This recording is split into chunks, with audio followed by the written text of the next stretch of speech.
दोस्तों, आज की कहानी है छोटी बहू। मुझे कोई शौक नहीं है तेरे मुंह लगने का। दोस्तों, कहानी शुरू करने से पहले अगर आपने चैनल को सब्सक्राइब नहीं किया हो तो कर लीजिए ताकि आपके पास पहुंच सके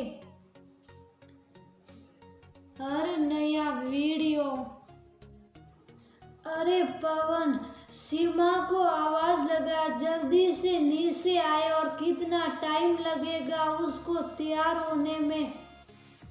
पंडित जी बार बार बोल रहे हैं हवन का मुहूर्त शुरू होने वाला है।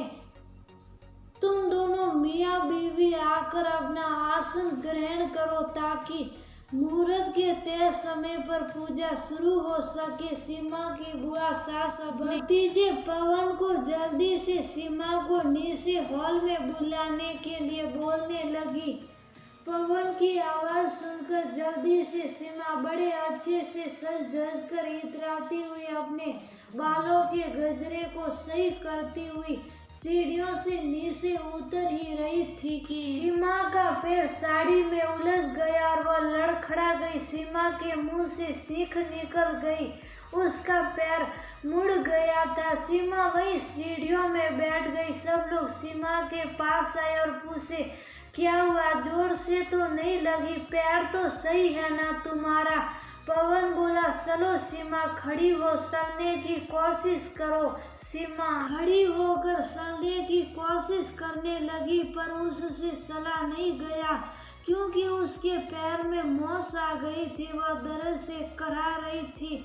बुआ जी उदास और दुखी होते हुए बोली, हे भगवान, ये क्या हो गया, तुम्हारे तो बहुत भयंकर मोच आई है, तुमसे तो चला भी नहीं जा रहा। इधर पंडित जी हवन में बैठने के लिए बोल रहे हैं, अब क्या करें, तुमसे तो नहीं बैठा जाएगा हवन में। पूजा का मुहूर्त भी अब शुरू ही होने वाला है। तभी वहां पर पवन का छोटा भाई पंकज भी आ गया। वह बाजार में कुछ सामान लेने गया था। उसको देखते ही बुआ जी बोली, अरे पंकज, जा तू तैयार हो जल्दी से, अब हवन में तुझे और तेरी बीवी को ही बैठना पड़ेगा। तेरी भाभी के तो मोच आ गई पैर में, उससे तो ये सीढ़ियाँ भी नीचे नहीं उतरी जाएगी। जा जल्दी से तैयार हो जा। मैं तेरी बीवी रिया को बोलती हूँ रसोई का सारा काम छोड़ दे और जल्दी से थोड़ा अच्छे से तैयार होकर आए और हवन में बैठे। ऐसा बोलकर बुआ जी जल्दी से रसोई घर की तरफ गई जहाँ इस घर की छोटी बहू रिया पूजा के लिए प्रसाद बनाने की तैयारी कर रही थी। बुआ जी रिया के पास गई और बोली, अरे छोटी बहू, ये प्रसाद बनाना तो छोड़, इसको मैं संभाल लूंगी, तू तो जा जल्दी से थोड़ा तैयार होकर आ जा। क्यों, कोई बढ़िया सी साड़ी पहन ले। रिया बीच में बोली, क्यों बुआ जी, सुबह तो जब मैं अच्छी साड़ी पहन रही थी तो आपने बोला था। अरे तुझे इतना तैयार होने की क्या जरूरत है, तुझे कौन सा पूजा में बैठना है, तुझे तो रसोई के काम संभालने हैं तो घर की साड़ी पहन ले। तो मैंने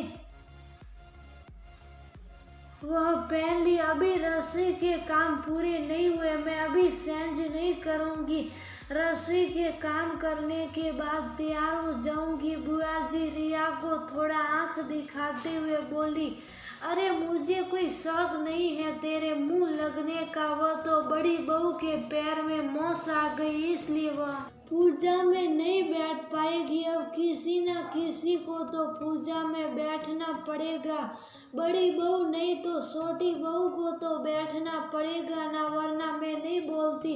तुझे वैसे भी तुझे कौन अहमियत देता है, बड़ी बहू की दिक्कत है इसलिए तुझे बोल रहे हैं छोटी बहू। बुआ जी की ऐसी बात सुनकर आज रिया का 10 साल से दबा हुआ गुस्सा बाहर आ गया। रिया भी तुनक कर बोली, अरे बुआ जी, मैं इस परिवार की छोटी बहू थोड़ी हूँ, मैं तो इस परिवार की रफ कॉपी जैसी हूँ।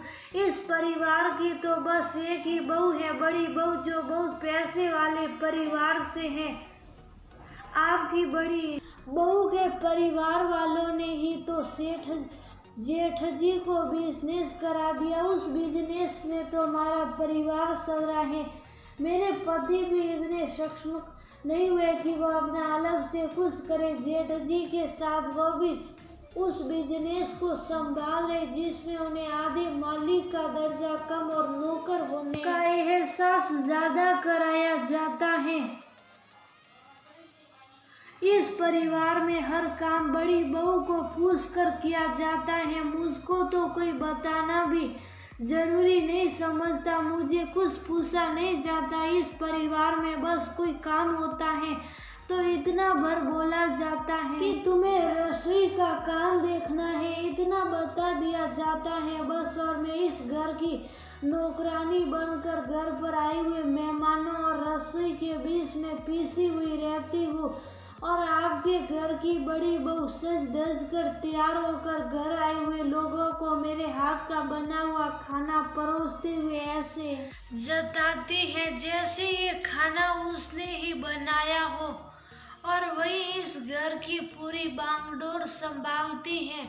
मुझको तो किसी रिश्तेदार की शादी में भी जब जाने को मिलता है, जब जेठानी जी का जाना नहीं हो पाता। मैं तो इस घर के लिए रफ कॉपी के पन्नों की जैसी हूँ, जिसको कैसे भी रफ एंड टफ काम में लो और काम हो जाए तो पन्ना फाड़कर फेंक दो। कितने ही अपशब्द बोल दिए जाते हैं, किसी भी काम को लेकर कुछ भी सुना दिया जाता है। कोई काम पूछना तो दूर, बताया भी नहीं जाता। जब घर में काम होता है तब पता चलता है आज ये काम है। हमारे घर में रफ कॉपी के जैसे यहाँ से वहाँ घर के हर कोने में सिर्फ और सिर्फ रफ काम करने के लिए बुलाई जाती हूँ। काम होते ही मुझको वापस रसोई में जाने के लिए बोल दिया जाता है। मेरे जाते ही आपकी वापस महत्वपूर्ण बातें शुरू हो जाती हैं। जैसे रफ कॉपी में कोई अपनी महत्वपूर्ण बात नहीं लिखता, वैसे ही मेरे सामने भी तो आप लोग कोई घर की जरूरी बात नहीं करते। पंकज रिया को पूजा में बैठने के लिए बुलाने आया था, उसने भी रिया की सारी बातें सुन ली थी। पंकज भी अंदर ही अंदर घूट रहा था, उसका हाल भी तो बिल्कुल रिया के जैसे था। बिजनेस में उसको नौकर ही समझा जाता था। रिया के कंधे पर हाथ रखकर पंकज बोला, माफ कर दो रिया, अपने साथ साथ में तुम्हें भी ये घुटन भरी जिंदगी देता रहा, पर अब और नहीं। मैं मेरा खुद का छोटा मोटा बिजनेस देख लूंगा, आराम से स्वाभिमान से अपने नए घर में रहेंगे, जहाँ मैं तुम्हें रफ कॉपी नहीं बनने दूंगा, बल्कि घर की बहुत जरूरी फाइल बनाकर रखूंगा। पंकज की बात सुनकर रिया के होठों पर मुस्कुराहट आ गई। पंकज रिया को मुस्कुराते हुए देखकर बोला, पर अब देर मत करो रिया, पूजा का मुहूर्त शुरू हो गया। ये पूजा तुम्हें रफ कॉपी से छुटकारा दिलाकर बेशकीमती चीज बनाएंगी। दोनों पति पत्नी खिलखिलाकर हंस पड़े। बुआ जी उन दोनों को देखती रही पर कुछ बोल नहीं पाई, क्योंकि अब घर की छोटी बहू रफ कॉपी के जैसे अपने साथ अपने स्वाभिमान के साथ किसी से कुछ भी नहीं सुनेगी। अपने घर की बहुओं को बराबर इज्जत और सम्मान दीजिए, कम या ज्यादा नहीं।